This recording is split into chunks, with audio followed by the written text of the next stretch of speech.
In the complex web of global military power, few technologies command as much attention or as much concern as intercontinental ballistic missiles. Among them, Russia's RSM-56 Bulava stands out. Built to be the spearhead of Russia's strategic nuclear deterrent, the Bulava represents both a legacy of Cold War engineering and the stark realities of 21st century warfare. This is Motor Authority, and today we are diving deep into the RSM-56 Bulava, what it is, what it can do, and why the world is still watching it closely in 2025. Let's start with the basics. The RSM-56 Bulava, also known by its NATO designation SSNX-30, is a submarine-launched ballistic missile SLBM. That means it's fired from beneath the sea, launched vertically from a submerged platform. In Russia's case, that platform is the Bora-class nuclear-powered ballistic missile submarine. Together, the Bora and the Bulava form the core of Russia's modern strategic naval deterrent. Bulava, which means mace in Russian, is designed for a very specific purpose, to ensure that Russia can respond to a nuclear attack with overwhelming force, even if its land-based systems are taken out. This concept is known as second strike capability, and it's the cornerstone of nuclear deterrence. If a country knows that launching a nuclear attack would invite certain retaliation, it's far less likely to ever do so. That's the theory, anyway. Now, Bulava's development wasn't smooth.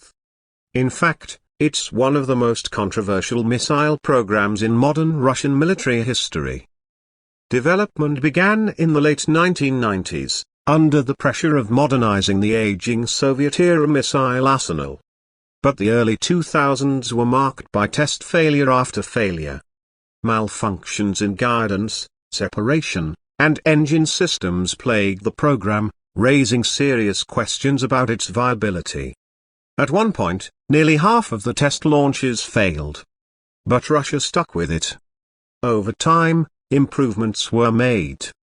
By the mid-2010s, successful test launches became more consistent. Engineers refined the missile's solid fuel propulsion system and upgraded its onboard electronics.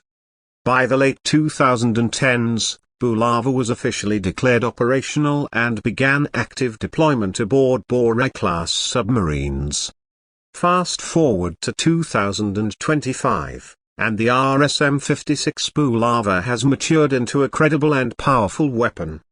The missile is about 12 meters long, weighs around 36 tons, and can carry up to 6 to 10 independently targetable re-entry vehicles, or what we call MIRVs. These are essentially smaller nuclear warheads, each capable of striking a different target. This means that a single Bulava missile can potentially devastate an entire region, striking multiple cities or military bases in one launch. The range? Around 8,000 to 10,000 kilometers, depending on the payload. That's enough to reach virtually anywhere in the world. The missile is designed to evade missile defense systems through high-speed trajectory changes, decoys, and advanced countermeasures. According to Russian sources, the Bulava is also capable of limited maneuvering during the mid-course phase of its flight, a rare feature for an SLBM. In a combat scenario, a Bora-class submarine could remain hidden deep in the Arctic Ocean or the Pacific and still be within striking range of any major adversary. That stealth, combined with the destructive power of the Bulava, makes for a fearsome weapons system. Now, let's talk about 2025 specifically. Over the past few years, Russia has been aggressively modernizing its nuclear triad. Alongside hypersonic weapons like the Avangard and air-launched cruise missiles like the Kh-101, the Bulava forms a key part of what the Kremlin calls its strategic containment posture. With the New START treaty now expired and no replacement in place, there are fuel limits on warhead counts and delivery systems. This has led to a quiet but very real arms race. In recent military exercises, Russian Bora-class submarines have conducted multiple Bulava test launches from under the polar ice cap, something that hadn't been publicly demonstrated before. This sends a clear message: these submarines can operate air and fire from some of the most remote, least accessible regions on Earth. That complicates detection and interception efforts by any adversary.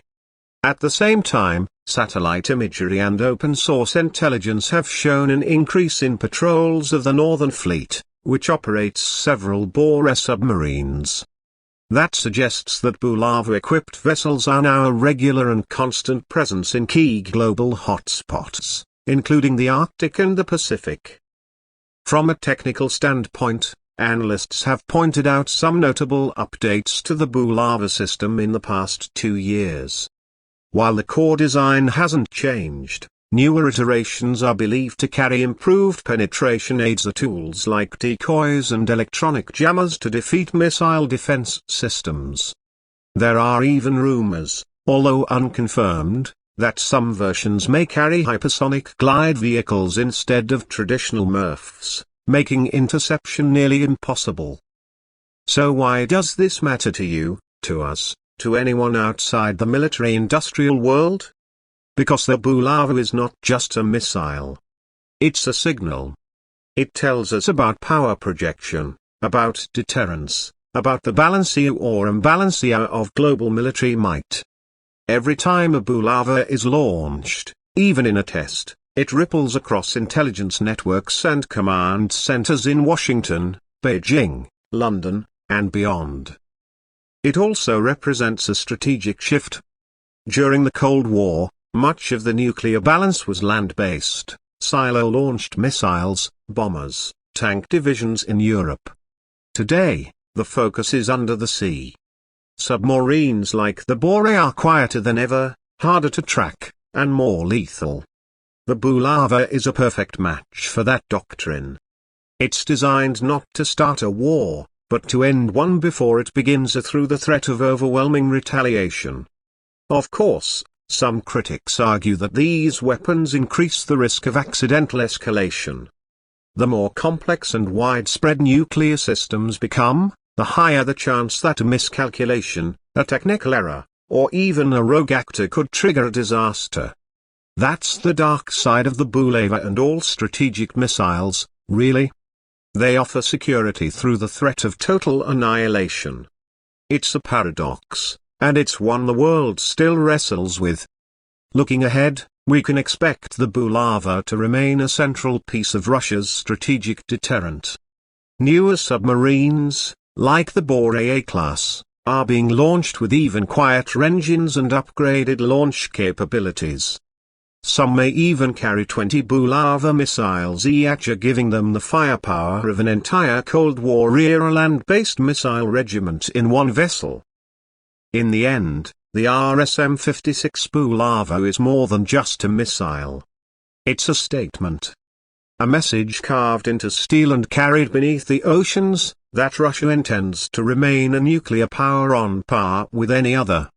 Whether that leads to stability or further escalation remains to be seen. Thanks for watching Motor Authority. Don't forget to like, subscribe, and hit the bell icon for more deep dives into the machines that shape our world, or whether they fly, float, or launch into the stratosphere. Stay safe, stay smart, and we'll see you in the next one.